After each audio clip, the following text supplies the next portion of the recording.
Hey everyone, it's Ben Hardy here, and in today's going to be looking at the 2025 Lincoln Nautilus. Before we get into this video, I want to give a huge shout out and thank you to the Larry H. Miller Lincoln here in Draper for giving me some time with this Nautilus. I'll include a link to their website in the description down below. Also include a link to my car buying guide. Let's get into it.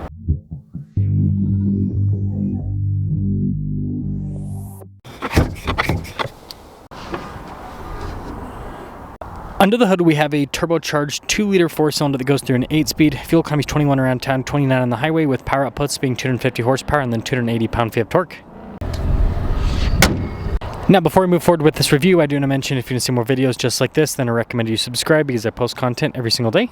Starting with the hood, you guys can see how it's kind of lowered there in the section and then raised there on either side. And then the headlight design, it's really cool how that kind of bleeds into the grille, and it is all illuminated, you can see, to the Lincoln logo, definitely making a statement there. And the grille itself is pretty darn intricate. And so overall, it's a pretty cool looking car. Our tire wheel setup is 255 by 50 by 21. You can see the contrast with the silver and the black. I think that looks good. Nice body painted fender flare. You got the Nautilus badge there, and then blacked out mirror cap and blacked out roof. And this has the weird door handles that kind of, yeah, very interesting looking. But there's your side profile. You can see it's a pretty big car. Now this leads us to the key fob here. You've got the Lincoln logo there on the back. We have our lock and unlock remote start. We got the opening for the hatch as well. And take a look here in the back.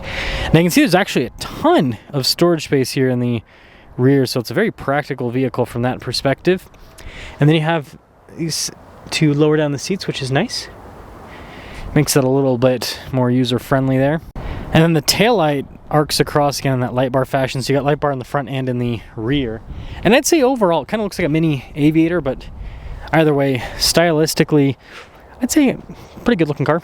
Man, these door handles are weird. But popping inside, really nice trim here at the top, down below as well. Here for the speakers, that's pretty cool looking. And look at these seats.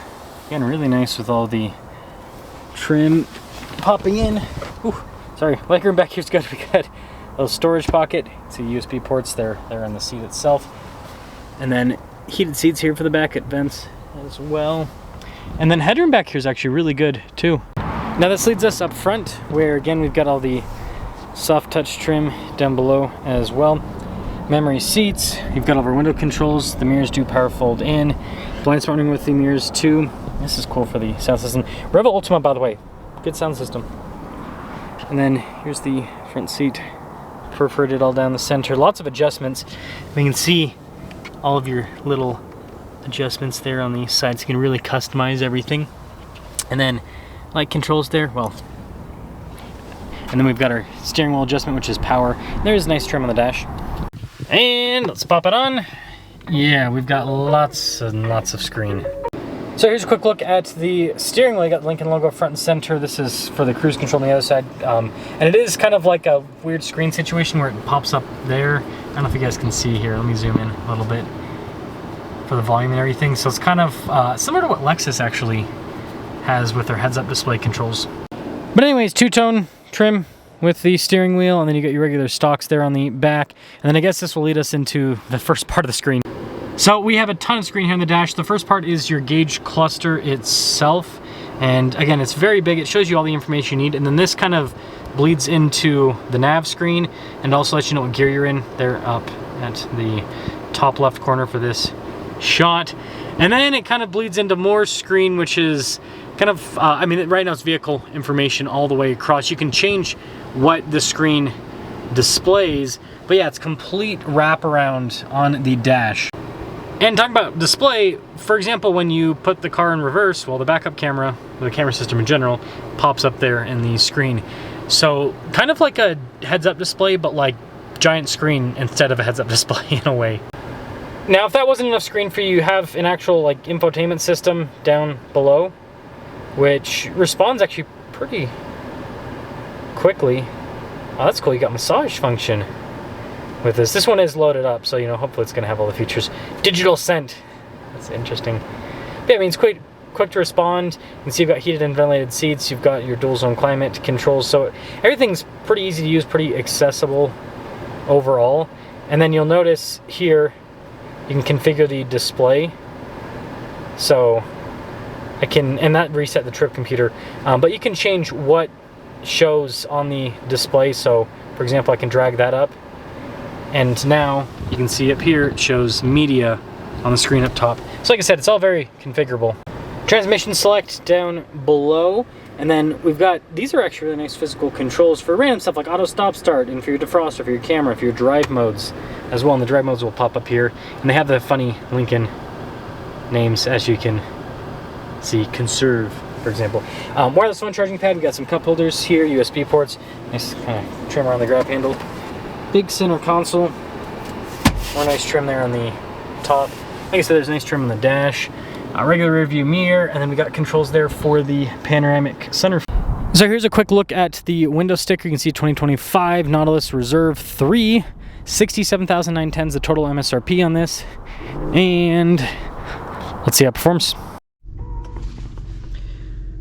Well, Nautilus, I think this is such a strange setup.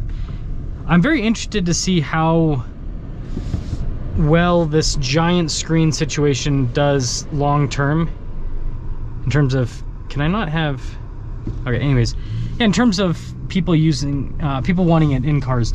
I think that, there's no judgment here, I think that like some boomers like this, and then some Gen X and millennials, so I think that it'll be in the car industry for some time, because those are the people that, especially boomers and Gen X, those are the people that have money right now. But I can tell you, like, people my generation, Gen Z, we don't like this stuff. Like, this is way too much. I mean, for me, like, I would rather have just a little screen for the camera, and that's it.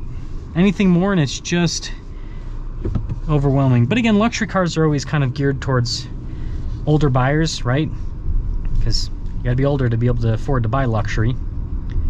So I think that we'll continue to see this in luxury cars, but I bet in the non-luxury cars, they're probably going to try to push the screens, right? Because they want to standardize stuff, but I don't think people are going to take it. I think people want, like, you know, a decent sized screen, but this, no.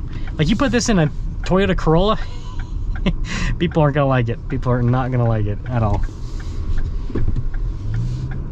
And the steering in this thing is so weird. It's very light, and the steering wheel itself is also just a kind of a strange shape. But yeah, it's just, it feels completely disconnected from what's happening with the car, is the best way for me to describe the steering. I mean, it turns, it's tight with the turning and everything, it's fine there. Just, yeah, it's strange. It's very strange. This drives really well though. I will say, like, the suspension's comfortable. It's nice and insulated in here. Don't have anything negative to say about how this drives.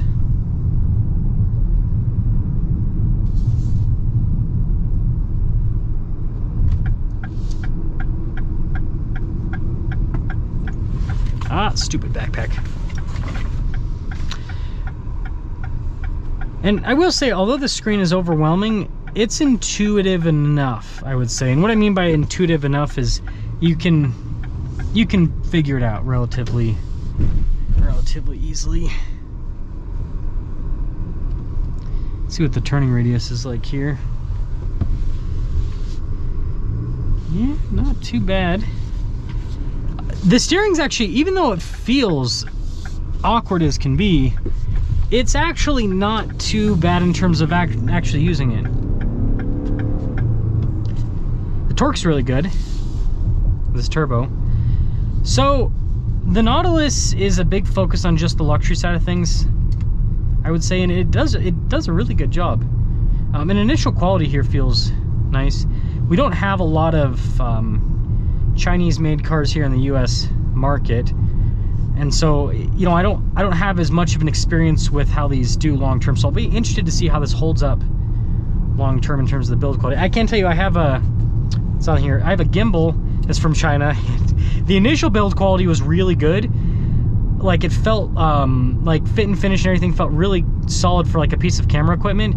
but then it very quickly, like, kind of everything started to break and fall apart. And it still works, it still does its job, so like I like that, but it now feels kind of like cheap. And yeah, it's interesting. It's like initial quality is good, but then long-term quality not so much. So I wonder if that's gonna carry over to the cars. Time will tell on that. Time will definitely tell on that. But let me know what you guys think about the Nautilus. I think it's actually a pretty cool luxury car that we have here, and it's interesting to see like the blend of because I mean Ford, you know, Lincoln, it's an American company. It's interesting to see the blend of, you know, American and Chinese stuff kind of mixed together in a car.